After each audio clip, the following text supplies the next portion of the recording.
welcome to a session with Danny Wilcox Frazier. As you know, this is a part of a 7 Insider program, and it is a program that we started with the outbreak of the pandemic as a way to mitigate the effects of isolation. And I'm sure most of us are still under some form of lockdown or isolation or recovering and so on. And it is a project that is spanning across various platforms of 7 ecosystem, including 7 Foundation, 7 Agency, and 7 Academy. And most of it, we offer both free and paid content. Today's event is free. Obviously, you have to be registered. So I urge everyone to have a look at our calendar, which is getting populated by day, and make sure to sign up for anything that you find interesting. Now, often we speak about books, about concepts, about more of a aesthetics, ethics of what we do, but every now and then we do something that we call, let's call it a tech webinar, where a photographer speaks more of technical aspects of our profession. And we like to keep that separated because I think it harms conversation when if you try to cram everything together. So this is one of those times when we're going to talk about technique, technology, and feel free to ask any questions along those lines, or for that matter, anything that relates to Danny's work. As usual, we are recording this, so it will be available also as a recording. We are not streaming anymore on social media because we feel it's better to keep it this way. And as usual, feel free and please ask questions in a Q&A box. Don't raise hand because we prefer that you submit your questions in writing.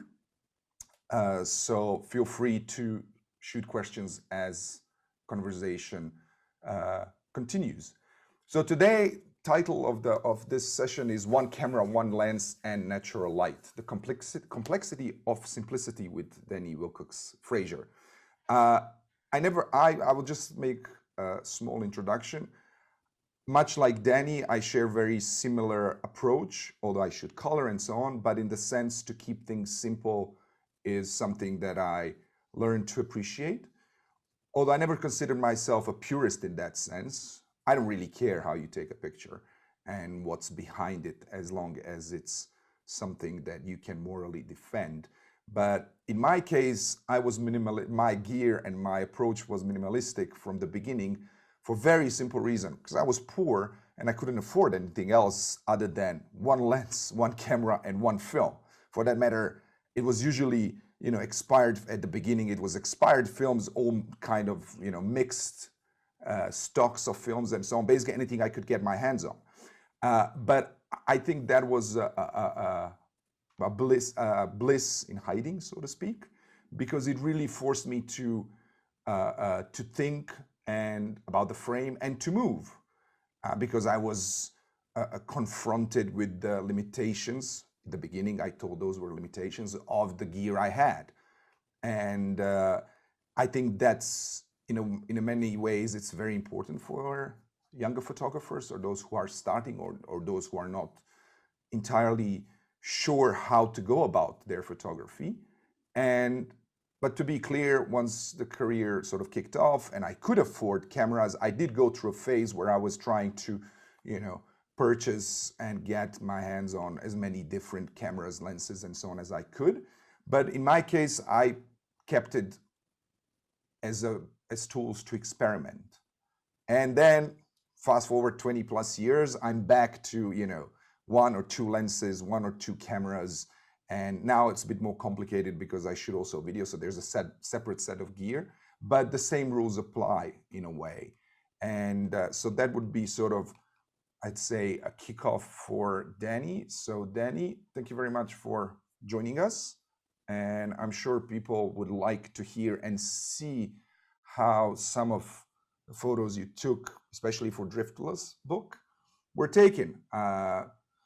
So yeah, Danny, welcome. You are in Las Vegas now. I'm in Oh, Sarajevo, and we have a lockdown coming up tomorrow. So Danny, the floor is yours, and welcome. thanks, Zia.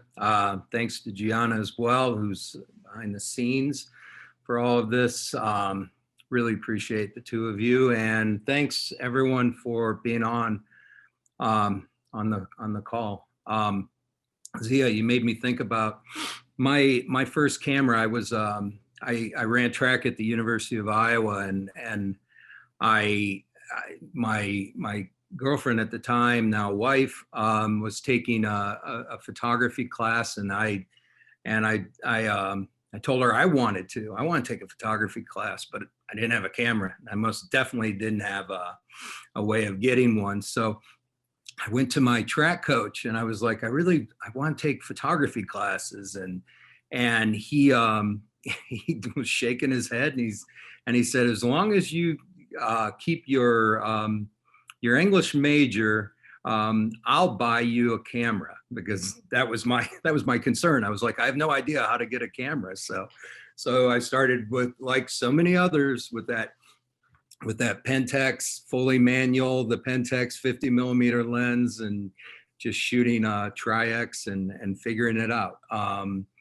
So yeah, my track coach bought my first camera for me. Yeah, my first camera was. It sounds flashy, but it wasn't. It was a Hasselblad with a fixed lens with an 80 with a 50 equivalent. Yep. But it was banged up, so the magazine was leaking light. Not too much, but just the right amount.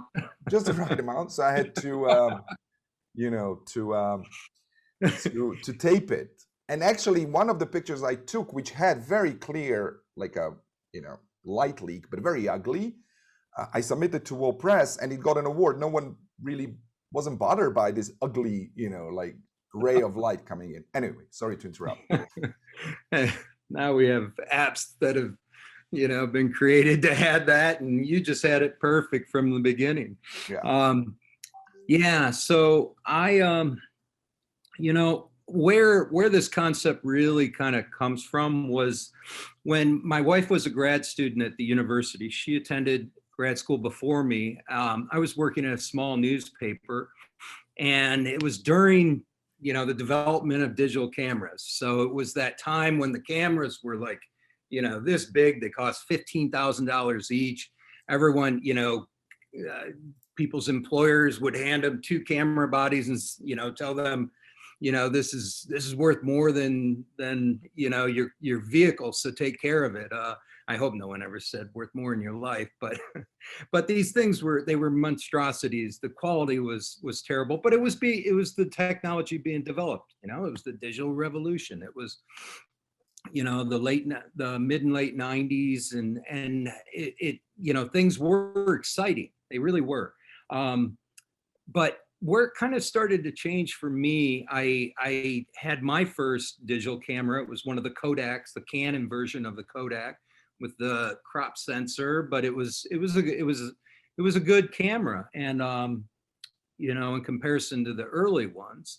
And I had just gotten my first Leica, so I had saved for years and years to buy an M6 and a 35 millimeter lens. And I was out just photographing landscapes early one morning, and this Amish boy kept riding by me. He was breaking a horse, and kind of trying to figure out what I was doing. I was back lighting ferns and just doing my normal thing, which I'm sure to someone just stumbling upon me looks pretty weird, laying on the ground, whatever. And I had my Leica that I was working on learning how to shoot with, and I had that big Kodak digital camera.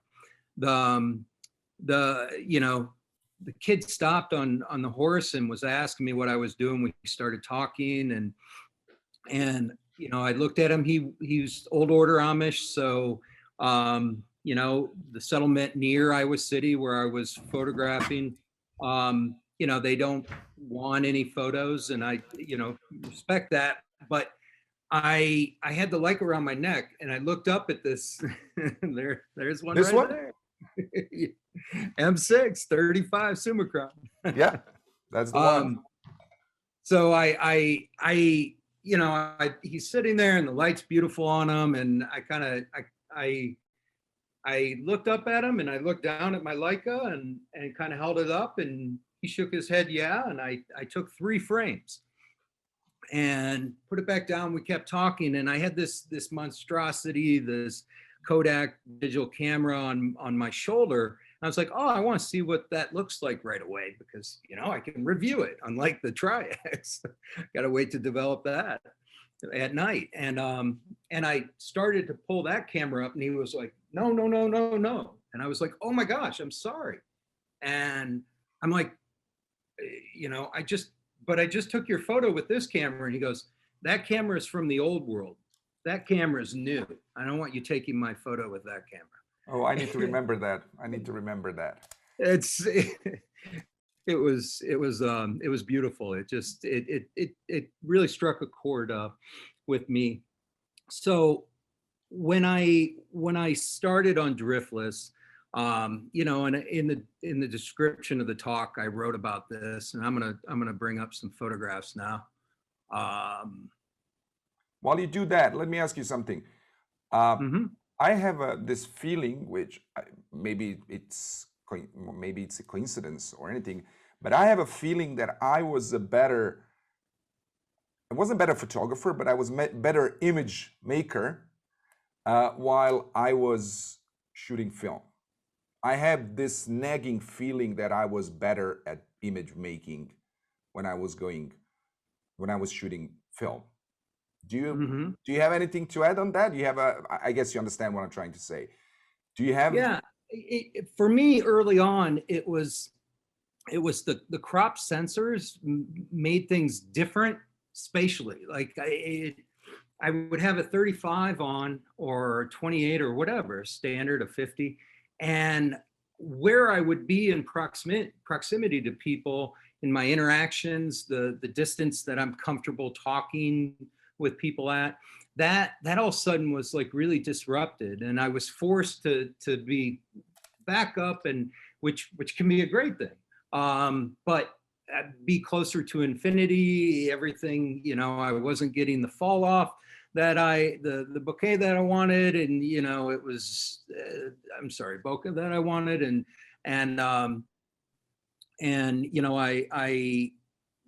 it felt so different, Zia. It really felt different.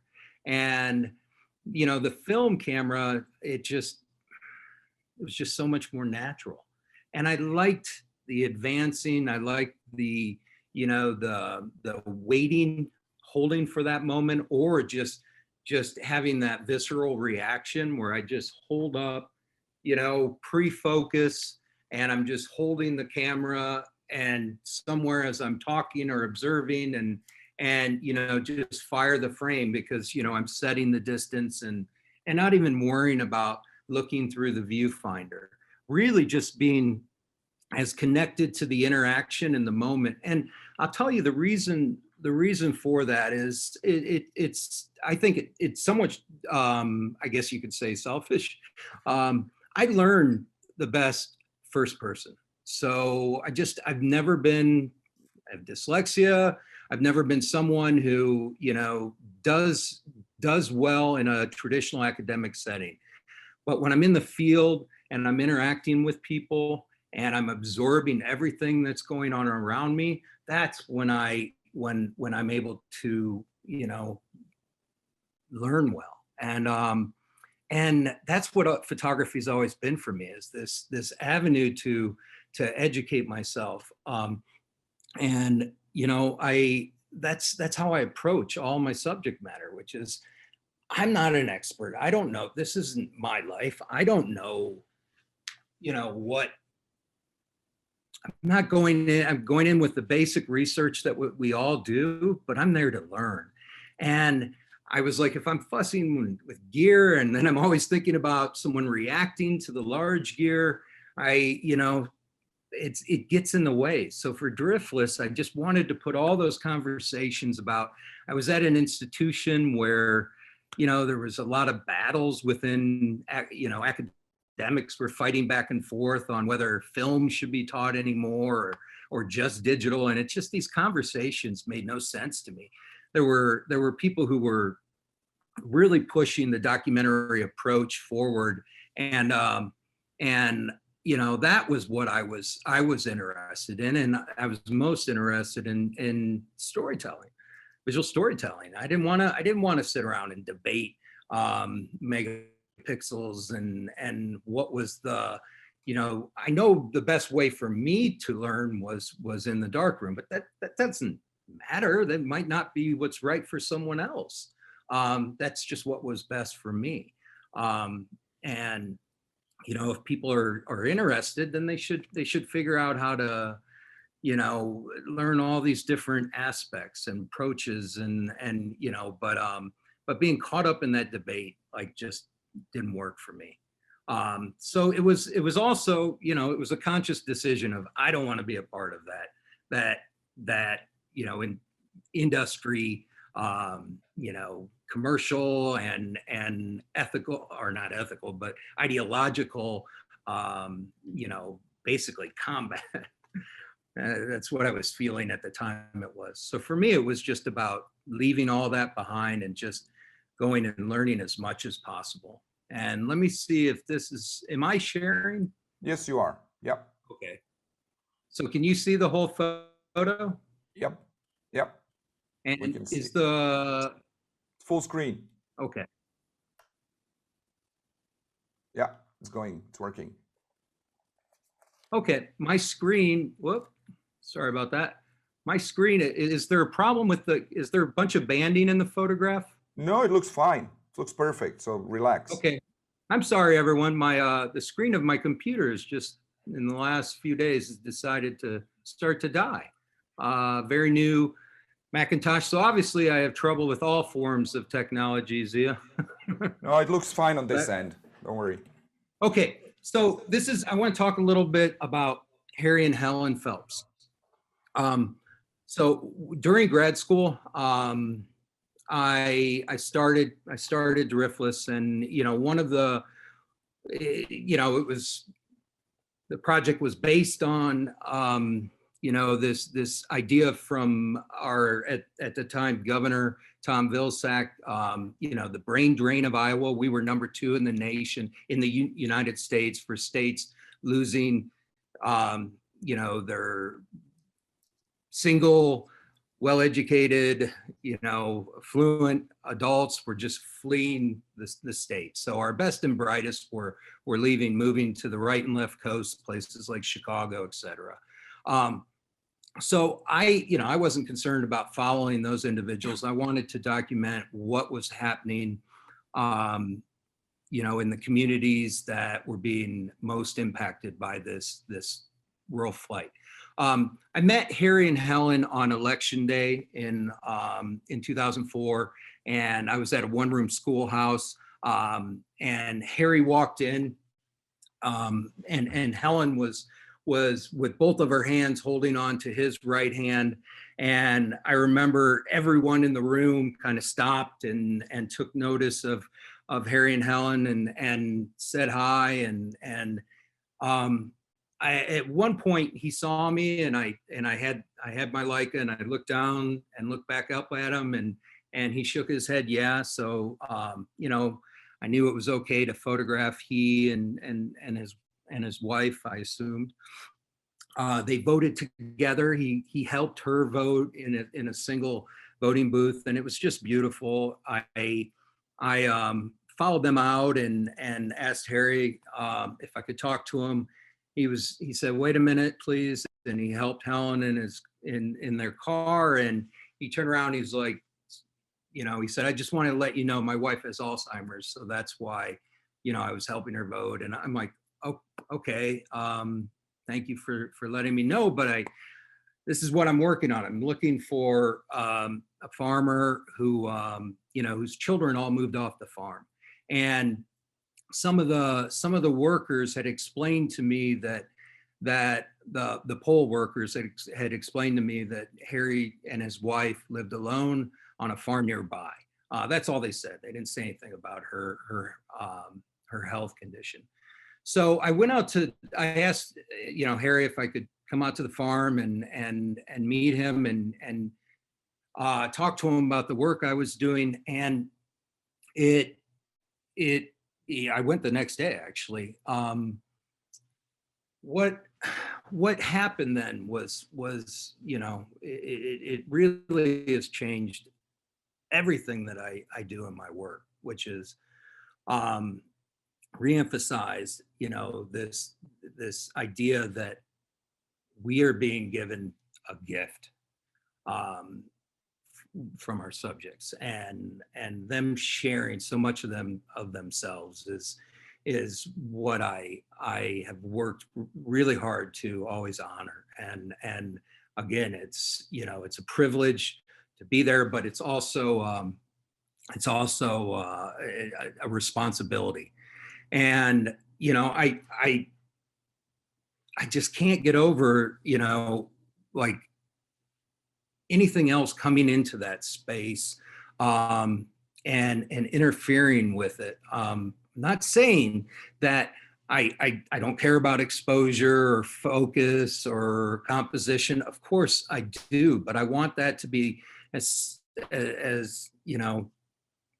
backgrounded as possible. It really is about the interaction. So where that comes from is Harry and I were talking at their kitchen table, and Helen was sitting.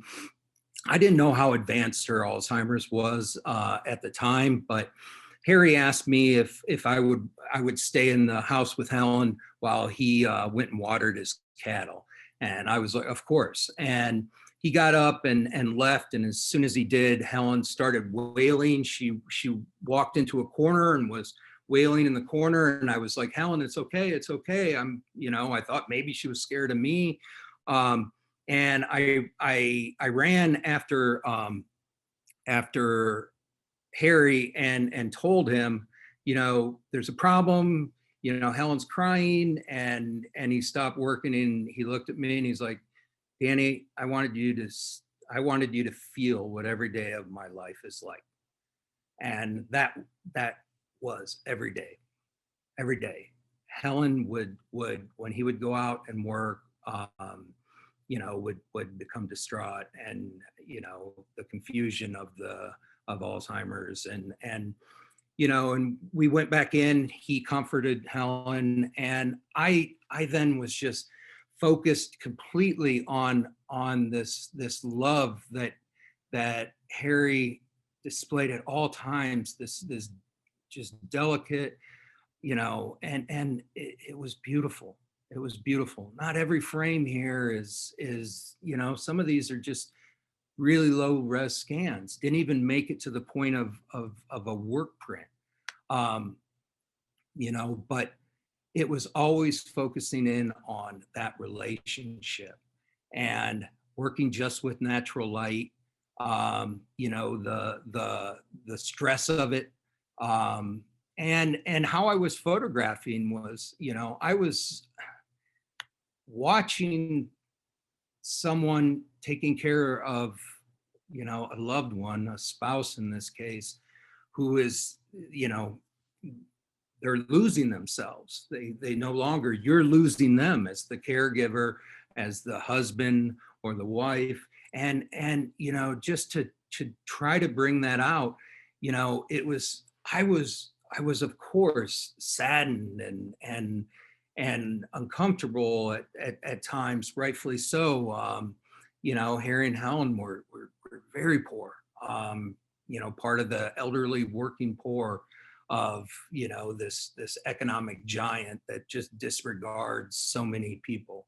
That is the United States. I remember I wanted to photograph Henry preparing dinner, and he just numerous times he was like, no. And then finally he gave in, and it was just because it was such a humble meal that he was embarrassed. He was embarrassed. And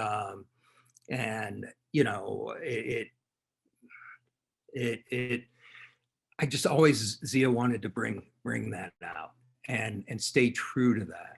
And again, not every frame here is, in Driftless, there's just a couple frames of Harry and Helen, but it was just working with the camera in a way that at times it was just so much more about being in the moment. I mean, I have to admit, I think Harry just loved having me around just to talk. And most of the time I wasn't photographing.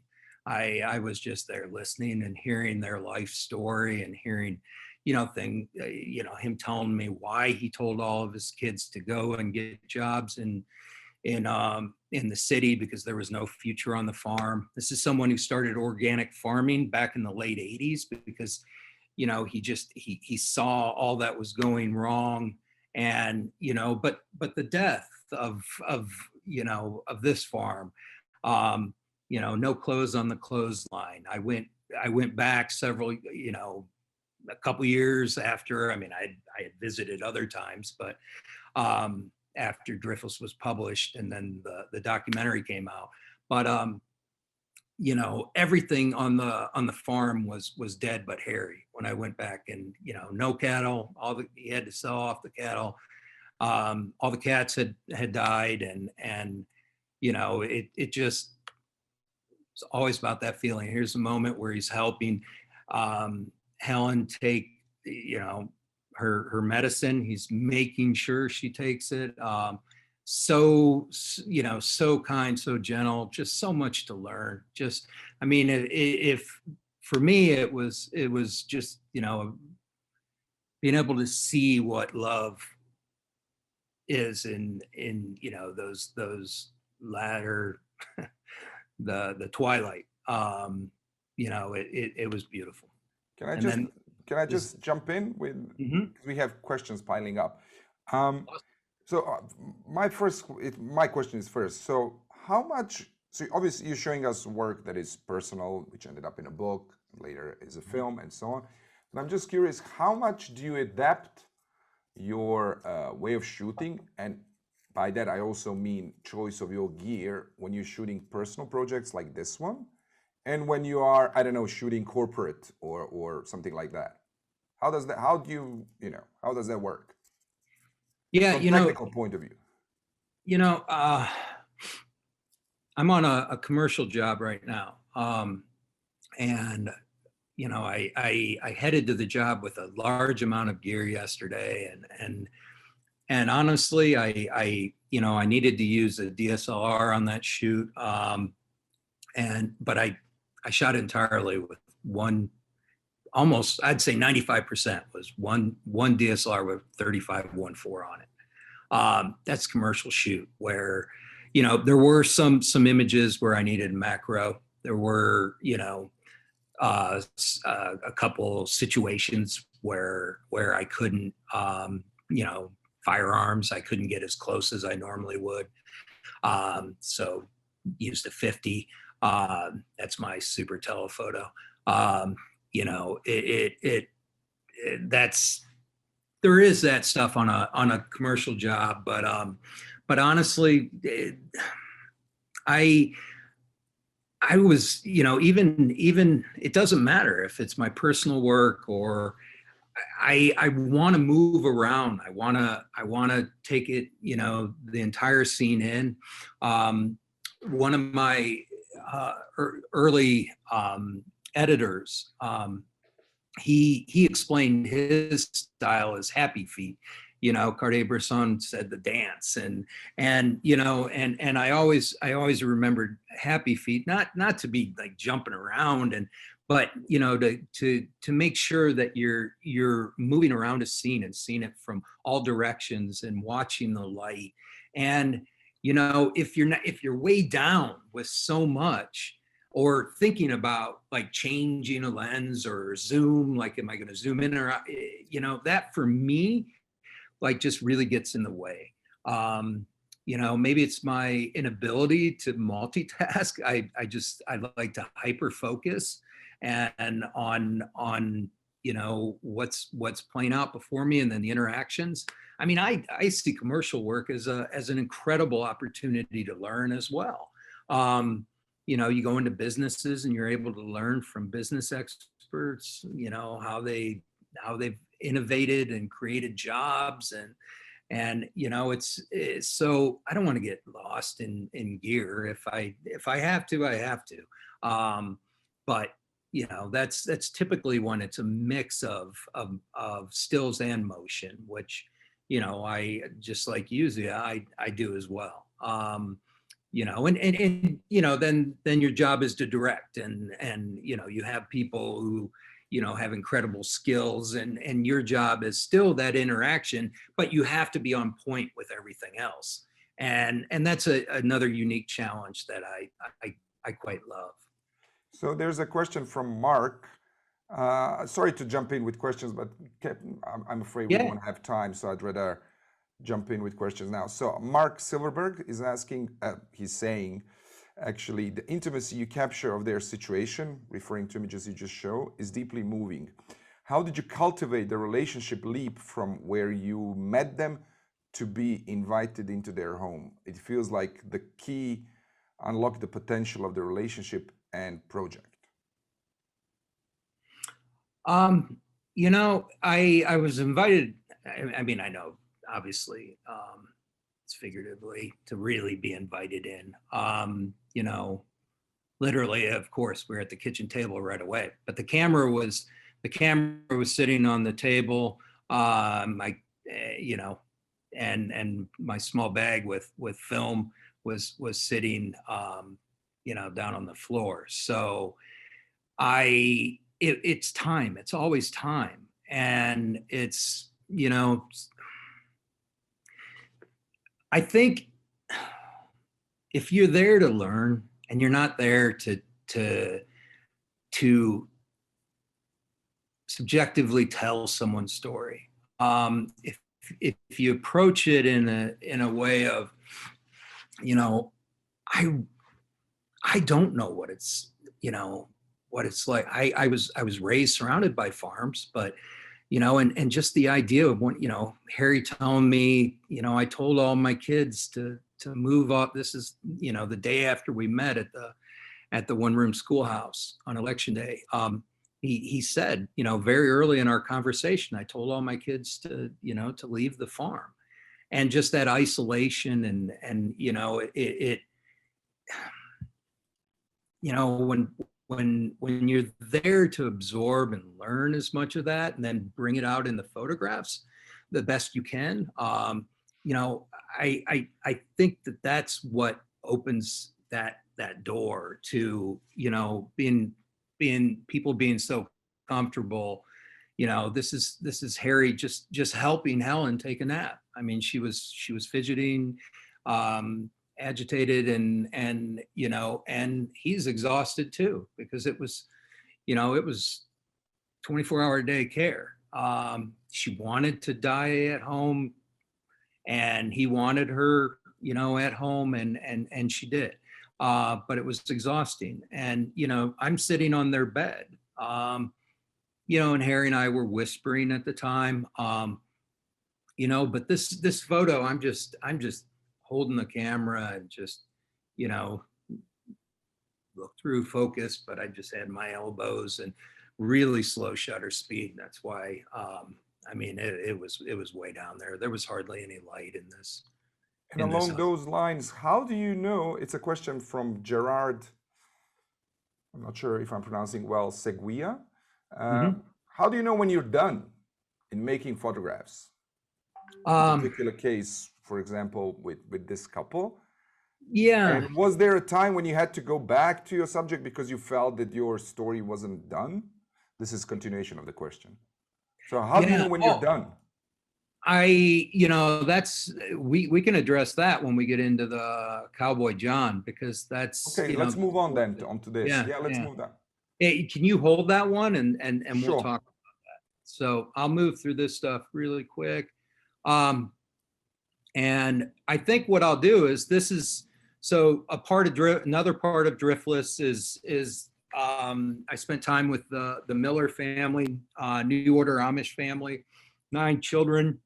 They hunted every year, you know, in Iowa to basically to harvest most of their protein for the year. So they would pickle the meat, the deer meat. So this was like, you know, shooting 30 plus deer a year. So it was, you know, it was a lot of hard work. So I'll just go through these quickly. This was a single day, so it was opening day of shotgun deer season. There are, you know, it's not just the Miller family, some friends and yeah, were along as well, and they would drive deer and then shoot them, and you know, and it was the same. I had, you know, headed out with just the Leica and the 35 and a bag of film, and you know, it ended up a blizzard that day, and I'm not going to talk. I'll just show these real quick.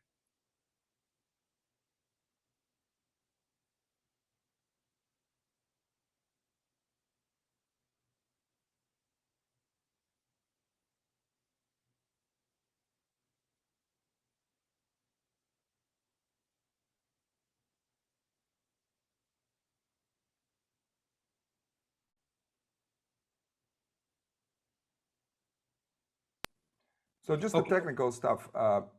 Were these scans from the negs, or you printed positives and then scanned the prints? They were scans from negative. What's your usual workflow?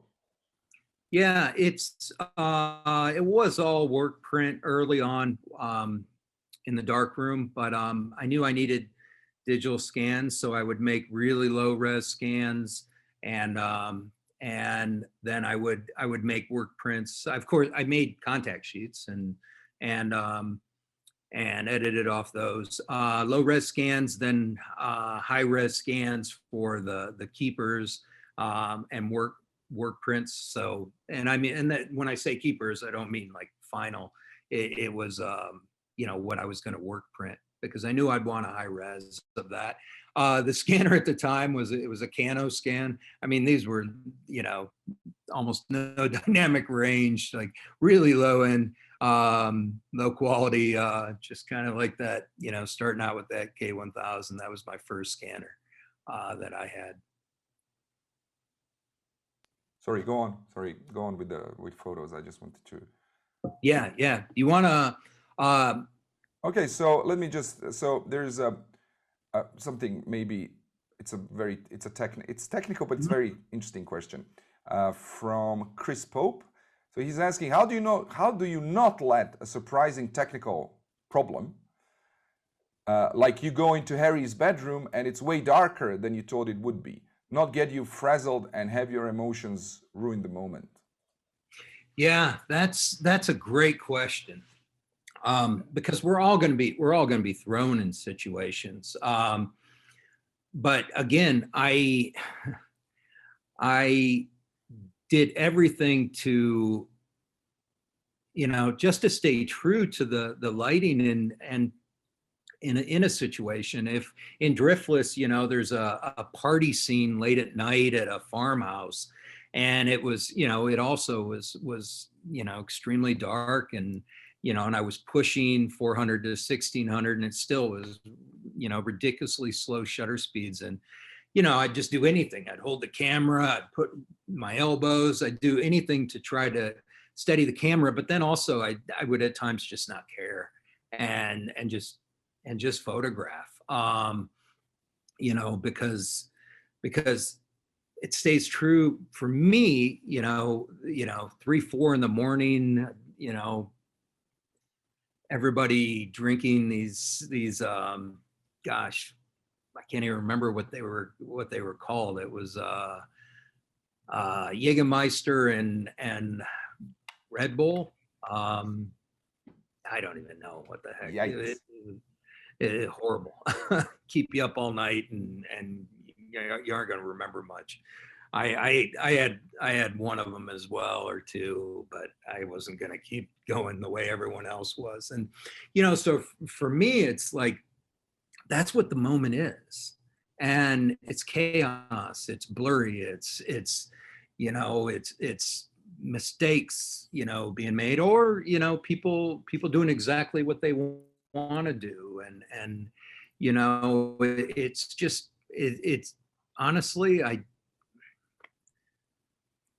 almost didn't care because I just wanted to be there and understand this feeling of neglect, this feeling of, no hope, joblessness. What are young people in their early and mid 20s, what do they feel in these economically, depressed places? And that, us from small town Iowa with the same issues. I got lucky. I got out. Not that I, don't have some fond memories of back home. I do have a few, but mostly the opposite. So that's playing out as well. But honestly, it's just kind of giving into the situation. The low light's the low light, and I just give into it, and I think for that then came out with as honest of work as I could make of Harry and Helen.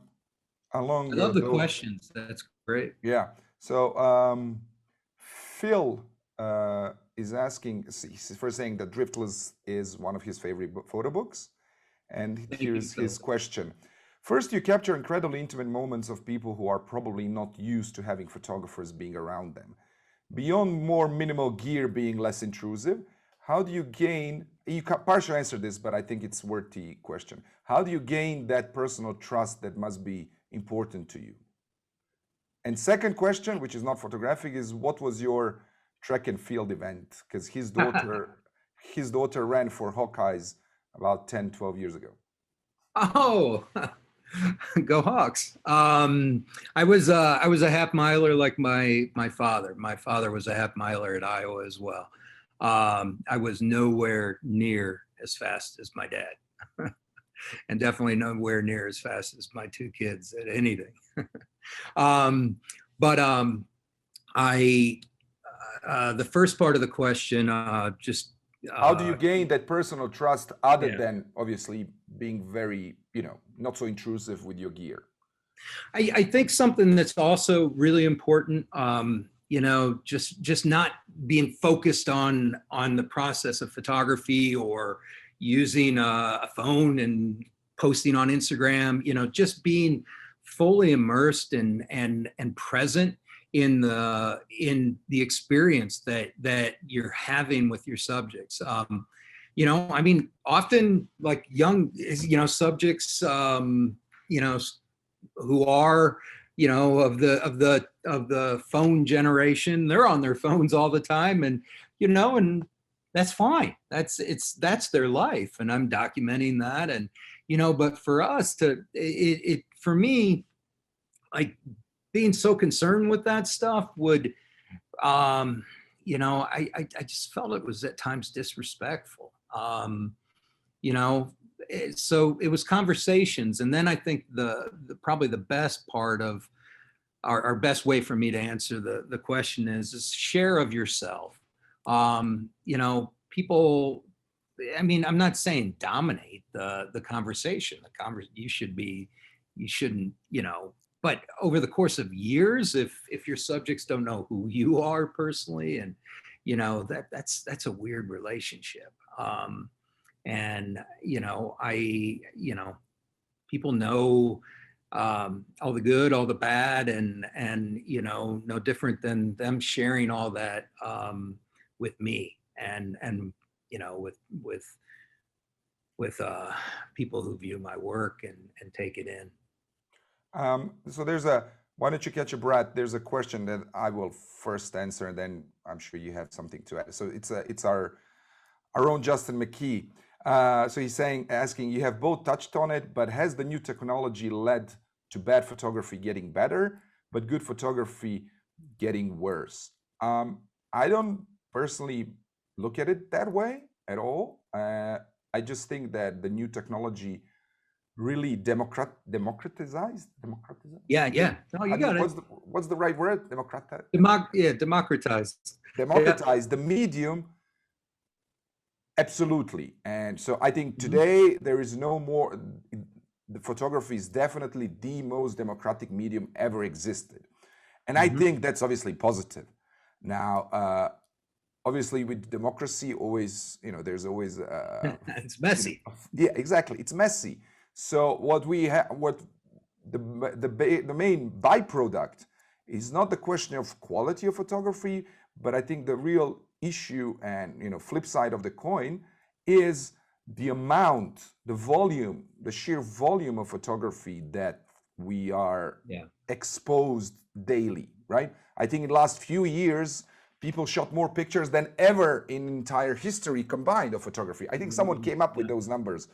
You can Yeah. Google it. I mean, it literally, like within a year, there was more photos shot than in 100, nearly 200 years of photography before.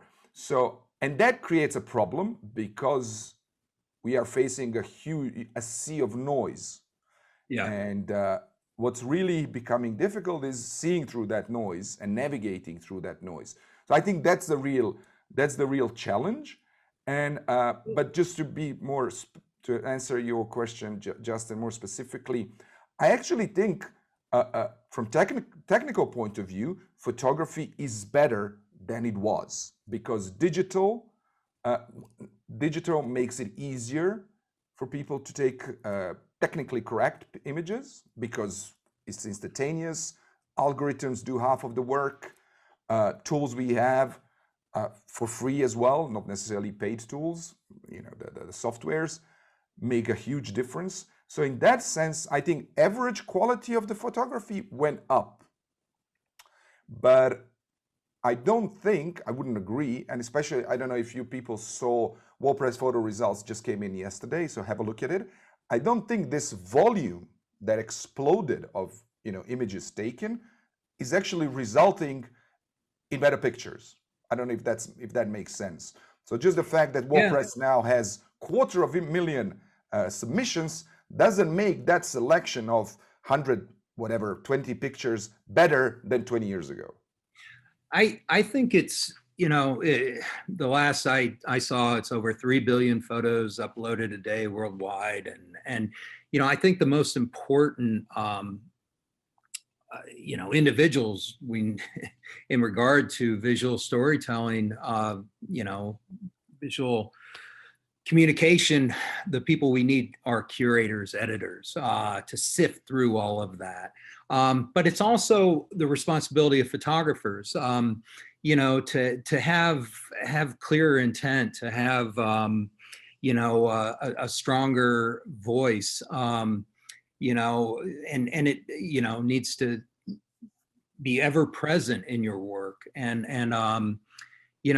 those are the conversations, like when I work with students, that I like to have. I just don't care, as long as you're transparent with how you work. I love aspects of the new documentary that are challenging our approaches, and they're just brilliant young photographers doing beautiful work and impactful work, and the world's better for it. I just, if you are more consumed with any aspect in the story you're telling, for me, you're lost, and you're part of all that noise that's out there. So it's that laser focus on the story, on on your subjects. I mean, we have I think there's a lot of turning the camera on ourselves. I understand the pandemic early on, that there were reasons for that, but it's been a trend, and I don't think that photographers' lives are always all that interesting. Sometimes beautiful imagery, but for me, it has always been about these social issues, things that are a part of who I am from childhood on. issues I care deeply about: wealth consolidation, lack of access to, to things that I consider human rights, healthcare, um, you know, clean drinking water. And, I've worked in Detroit where, the city is turning off people's water because they can't pay. I mean, the UN, a commission that works with the UN came out and, said, look, city officials in Detroit are withholding a basic human right, clean drinking water from poor people. These are the issues. And if you stay laser focused on that, I think, and use all the devices, use whatever camera. I do agree with you, Zia, that digital, being an educator as well, that digital speeds up that learning process. That does not mean that someone's going to develop their own unique way of seeing, and most importantly, a strong individual voice. Those are what I care most about developing. Students who work with me, if they have a technical question, I can pretty much guarantee I can answer it. And if I can't, if you stump me, I have numerous friends who I absolutely 100% guarantee I can get it answered. So that's, that stuff, it's just mandatory. It's like asking a quarterback if they understand the playbook. It's like, of course you gotta, American football, of course the quarterback has to know the entirety of the playbook. That's absolute. Like, I care more about those who are engaged in issues that go beyond, just themselves or their life circumstance. They want to learn about those in their communities. Yeah, most of my work is about, home, the Midwest, the Great Plains. That's when I'm most connected to people's work. Let me just change gear here quickly. Mm-hmm. Paul Marotta is asking, the moments are all very personal. Have you ever stopped because the moments were too personal or too intrusive? Yeah. So during Driftless, I can answer that. Yeah. There are two situations, but I'm actually going to talk about John Newman. So John, this is Tabitha, John's longtime girlfriend, and their son Stetson, sitting, and this is a friend of Tabitha's, family friend, who comes out and stays on the ranch. So John, in summer of 2019, took his life. And I got the call. I was teaching a workshop in Missouri. Tabitha called me just, hours after, and told me the news. Suicide's very personal to me. It's something I dealt with as a kid, as a teenager, with a parent, and then personally too. So this was something that stopped me in my tracks, and I had to complete the teaching. I had a couple more days, 2 or 3 more days, that I don't even know how I got through. I was in communication with Tabitha. My wife's a therapist, in communication with her, trying to figure out, how to get help for Tabitha and some friends. And then I immediately, when it was over, I headed up to South Dakota, and I didn't photograph.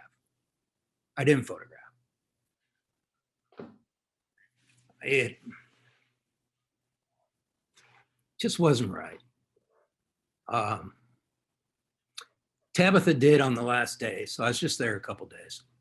I cooked a big meal. She had friends staying with her. A good friend of hers, Mackenzie, was staying with her and helping with Stetson, and it was extremely tough for Tabitha. The details of that night are some of the hardest things I've ever had to hear, and knowing what she went through, knowing what John was going through. But you know, she did ask me to take some photos of her and Stetson, and those, they're not for anybody else, you know. But we did decide that I would continue to photograph, and I want to share something else. So while on the road working, McKinsey sent me a note and let me know during the horrible cold spell that we had. I believe it was officially a polar vortex across the United States, North America. McKinsey wrote, and Tabitha and her boyfriend Clay, who lives with her now, and Stetson's trailer burnt down during that cold spell. And fortunately, I talked with her, and everyone was safe, but they lost everything. And it's just it kind of just sometimes takes your breath, like when people just continuously are dealt such a difficult hand. And our job, Tabitha and I had decided that I would continue photographing, to bring Stetson, and his childhood into the work. And I'm so grateful to her. And and we're going to do, hope something in regard to Prince in the future. Please stay tuned. Figure out a way to help. There are other ways we can help with our work, and that's where I want to take it. So. And there's a comment from Andy Alexander who says, bottom line is that it comes down to relationships and being willing to be open and connected to the individuals and their lives. Deep and thorough curiosity. Anyway, yeah. The question was that. But anyway, so what are we looking here? Joyously, drunkenly aware. I can't remember all of Miller's quote, but yes, aware, being, just not allowing any distractions. Again, this could just be, some people could be fine with it. I'm telling you what I have to do.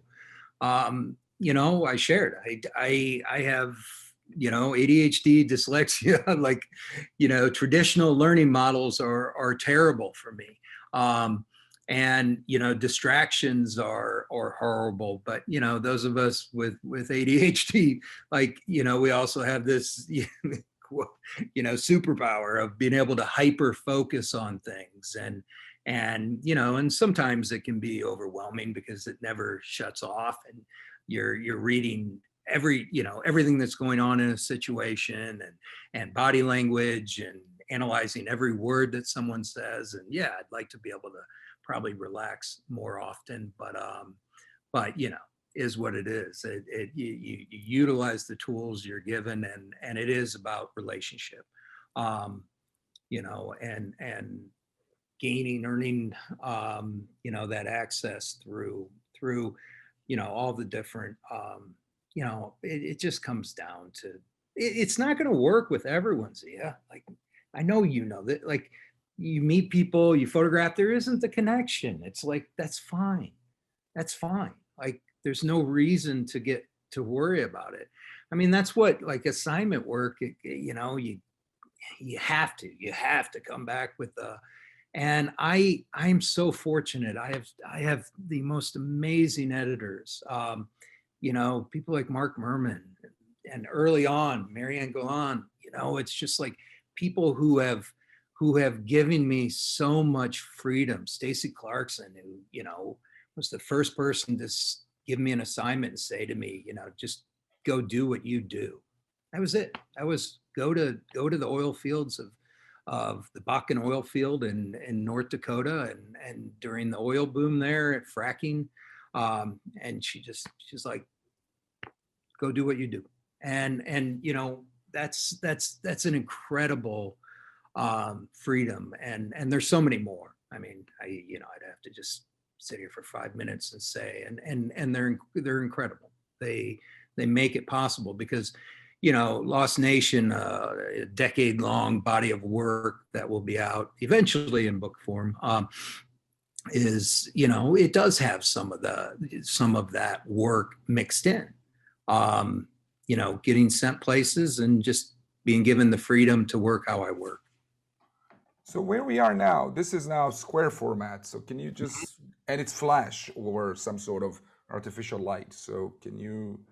Yeah. So, I started out Lost Nation working in the Badlands of South Dakota, one camera, one lens, just the Leica. And, honestly, I showed the work to a photographer who I have great respect for, her and her work. And it was a comment. She was like, "Oh, this is great. It's, you're just picking up where Driftless left off, or Driftless ended. You're just continuing exactly the same thing." And I was like, like that wasn't going to be enough. So I started working with other formats, and most people, like, they use other formats to to force themselves to work differently. But for me, I was like, I got to figure this camera out technically so I can again work exactly the same as with that, like with that rangefinders and 35 millimeter lens. So this is a Mamiya 6, and I started using, I bought a Vivitar because my ones from way back with the Pentax were all broken. And I started using the 285, flash, manual flash, and but it was really it was, again, just having that, and not wearing single lens on this, and all I had, the ultra wide, and just being able to work situations. This was a machine gun shoot in the Badlands of South Dakota, so that's a Barrett 50 caliber sniper rifle. Those are 50 caliber rounds in that ammo can. I actually fired the gun as well. There was a fully automatic 50 cal, a Browning 50 cal, belt driven, and it was a party, booze, guns, but just, again, change the format, doesn't matter. Here, this is like a S2. So medium format digital with an ultra wide, again, using that manual flash. A blizzard had just started coming in and into Teddy Roosevelt National Park in North Dakota. And, and this bull was not happy with me. I was inside my vehicle. All the bison were on the road. So I had to try to work through, and they will, I had a little Toyota 4x4. They will, do a lot of damage if they get angry enough. But I was kind of just creeping along, had the window down, and as I'm still moving, just had preset and focused out the window. So, it's all that the years of just working in that way, that then it doesn't, it just really doesn't matter what's in my hand. I'm still gonna, as much as possible, just react and work to bring out, the intensity of a situation in that regard. This is a little point and shoot, a Contax T3, just in western Nebraska, in a county that had lost, like well over 80% of its population in less than a century. So almost everyone had left. And this a gentleman took me to his farm. His parents, willed the farmhouse to him, and he was like, it's, he couldn't go live on the farm. that he was raised on. He had a job in this small community as a janitor at the local high school, in these consolidated school districts that kids sometimes travel, hour and a half by bus to school one way. But he said, you can go photograph what's left of the farmhouse that was left to me. The land was still farm, but and then this is the Hasselblad X-Pan, a horse race during the Oglala Lakota Nation powwow. And it, again, just, I decided I wanted to work with Pano, and I worked the entirety of the horse races with the Pano. So, I have a bunch of, when I was doing this work, I had a bunch of formats on me, but I always just, the panoramic, the X-Pan with the standard lens on it, and that's what I was working with. And it was about, moving physically, and again, always seeing it from all angles, and not trying to figure it out through equipment or some kind of app. We have more questions that we can possibly fit into our time slot, but there is one interesting question by Philip Jackson, slightly different, but I think it's interesting. He says, you describe the way you work with stills as capturing it as it is, yet it seems your video work is the opposite of this, controlled and directed. Is this dichotomy difficult for you to manage? It seems to me that photography and video are completely separate skills. Would you agree? How I approached Driftless, yeah, I agree with the comment. I don't think that has to be the case. Even if you're working with large equipment, I think, we can look at Streetwise. Of course, Mary Ellen Marks still photographs, then followed, by the documentary film made by her and her husband, that was shot, I believe I'm correct on this, 35 millimeter film. There was the intimacy, felt very much like the still photographs too. And it's, one of the, in my opinion, I mean, that's one of the most important bodies of work. When I started, still to date, I use it when I teach. It's just, it's incredible. You think of Farmers' Wives, Sutherland, you think of Iraq in Fragments. I mean, they're films. I have a good friend who, John Lowenstein, who uses DSLRs, and Carlos Xavier Ortiz, it's just beautiful. And it does feel very seamless. Now, what I wanted to do with Driftless was just get out of the way and allow my subjects to, in their own voice, tell their story. I found, a fog of war, like, just boom, here you are. Not that of course Errol, does plenty of verite and as well, but that interview style with McNamara, that was, it's just incredible. And that, some of those are points of reference, and I agree. I have made short films that are handheld, and I studied under Leighton Pierce, an experimental filmmaker, in grad school. And I did a lot of handheld experimental stuff, and I loved it. It informed my still photography so much. But that isn't what I was doing with Driftless. That's that's spot on. That is. I would just add that.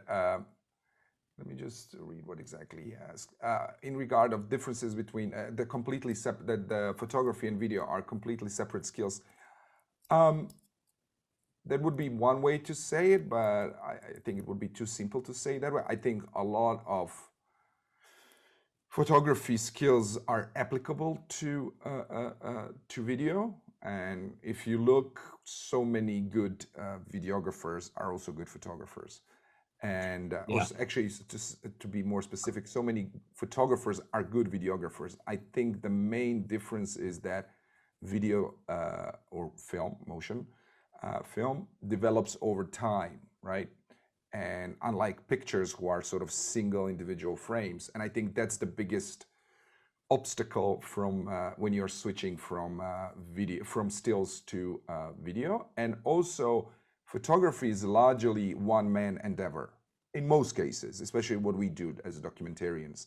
I think with video, sure, there are some examples where people do everything: shooting, editing, directing, but usually it's a teamwork. And because it also involves audio, not to mention audio, and not to mention editing. So I think because of that, videos tend to, they're more of a collaborative medium.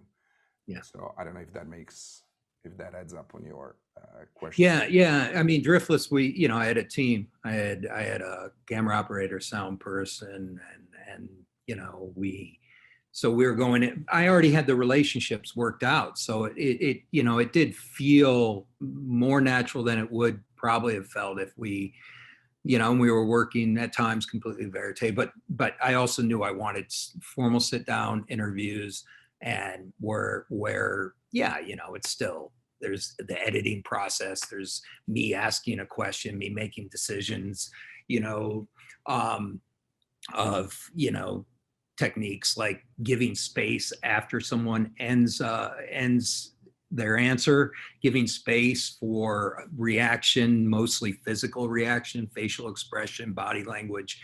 There are all these things that we do, but I really did want, Driftless, the book of still photographs, that that was in a lot of ways my statement about my home, and staying true and honest to everyone's stories that I worked with on that. But I wanted this to, just for people to, and of course that can be done verite as well. And like I said, there's so many incredible examples of that.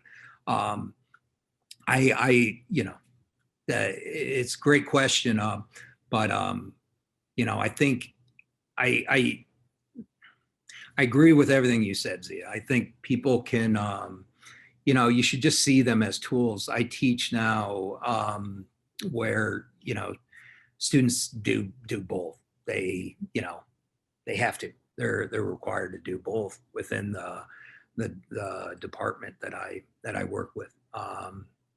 So it's, Can we just to wrap this up? First, I would apologize because we didn't get to answer all of the questions. You want to do like maybe a really quick rifle, sorry, bad choice of words, but speed answer. Oh, there's way too many. There's way too many. We can aggregate them for you, and then maybe if you have time, we can reach out or something. I am sorry. That's okay. We did not so just answer. one thing So sorry. that's okay. Just before we let you go, so can you just tell us what's next in the pipeline? And I believe you still have some copies of Driftless left, so we should. Yeah. People, if you want to get a hold of the few remaining copies, we will post a link to the website where you can get it. Gianna will do that in the chat box. And so what's the next in the pipeline for you? I have 300 rolls of film in my freezer that are the official end to little over a decade's amount of work on Lost Nation. So it's, looking at the impact of depopulation across the Midwest and Great Plains, and this photo is a part of the photo on the screen's part of that body of work. I've been given that deadline by my wife. She's like, process the film, get it done, and it's time to start the long process of editing all of that and production and you know, finding someone to partner to get it out into the world finally. But the work's been out, different forms here and there, and you know, so many people have supported it. You know, Sarah Terry and the Aftermath Project, and it's been part of one of her, you know, incredible yearly books. And well, and then some of the photos were in the large collection, the larger book. So you know, it's just putting it together, Zia. You know that long process. Yes, I do. Thank you, everyone. Make sure, again, sorry for not being able to catch up on all your questions. Thank you, Danny, for your time. Everyone be safe, and make sure to check the rest of the goodies we have on 7 Insider website, and make sure to sign up for it. Take care, everyone. Take care, Danny. Yeah, thanks, Zia. Thanks, everybody. Thanks for being on. Bye.